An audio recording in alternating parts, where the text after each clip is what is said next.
Scientists digging up old artifacts often find out about new technologies. Scientists were shocked to know how ancient humans managed to build such structures with the limited technology available to them at that time. Some of these discoveries led to a complete revision of history and the way humans used to live in the past. Let's take a look at some of such shocking discoveries. The Baghdad Battery is one such recent discovery. It is one of those ancient technologies that have scientists on the hook. These batteries, if they were used to generate electricity, were developed some 2,000 years before the recorded development of electric current. Curious to know more? Let's jump into the video to unveil these technologies.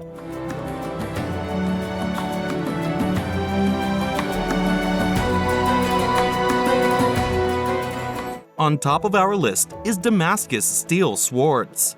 Damascus steel swords were known for their aesthetics and longevity, being several times stronger and sharper than the Western swords used during the Crusades. Their name, derived from the Arabic word for water, refers to the Syrian city from where they come and the flowing pattern on their surface. This design was developed using a one-of-a-kind forging process in which tiny ingots of wood steel from India, Sri Lanka, or Iran were melted with charcoal and cooled at an extremely slow pace. Damascus steel demand remained vital for centuries but progressively declined as guns supplanted swords in armed conflicts by 1850. The secrets of its manufacturing method looked to have been forgotten. C.S. Smith, a metallurgist who worked on the Manhattan Project, rekindled interest in the swords. Unfortunately, Damascus steel will never be replicated since Wootz steel is no longer accessible. However, since the 1960s, researchers have attempted to create alternative forging procedures that provide comparable outcomes.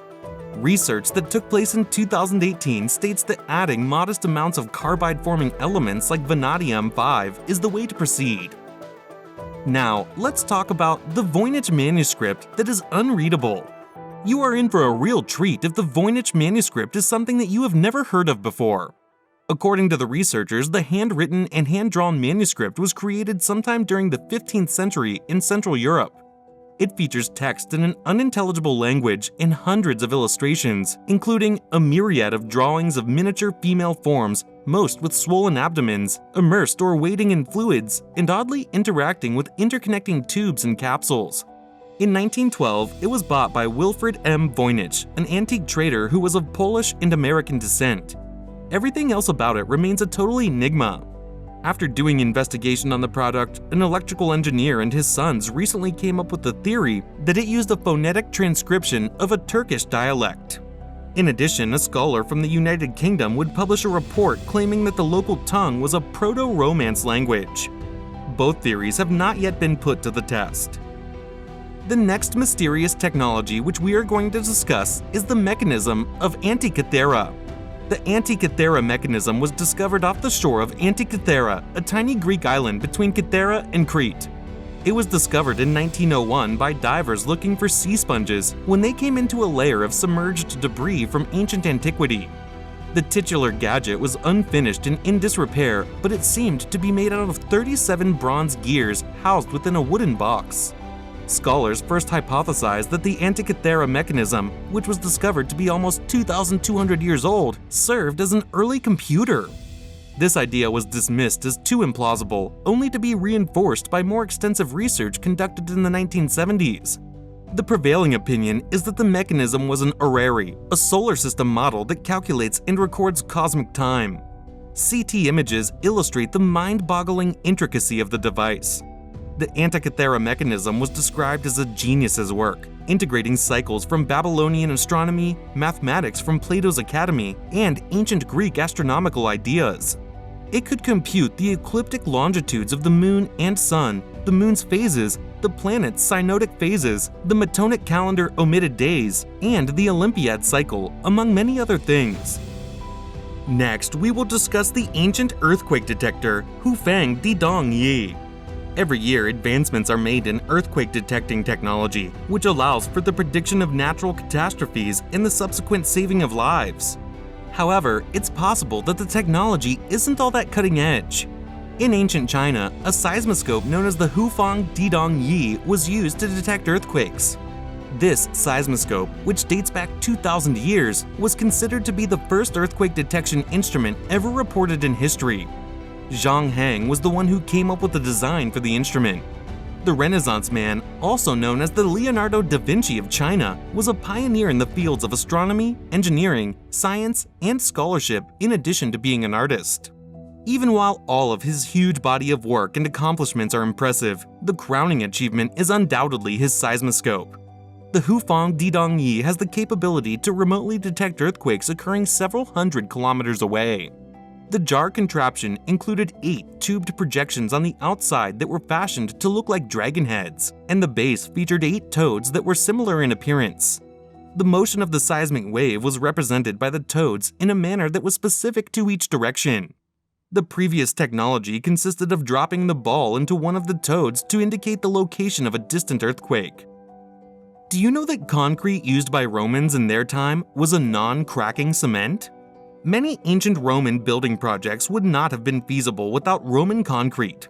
Roman concrete, also known as opus cementium, was a hydraulic setting cement mix formed of volcanic ash and lime that, in the words of Pliny the Elder, united rock pieces into a single stone mass.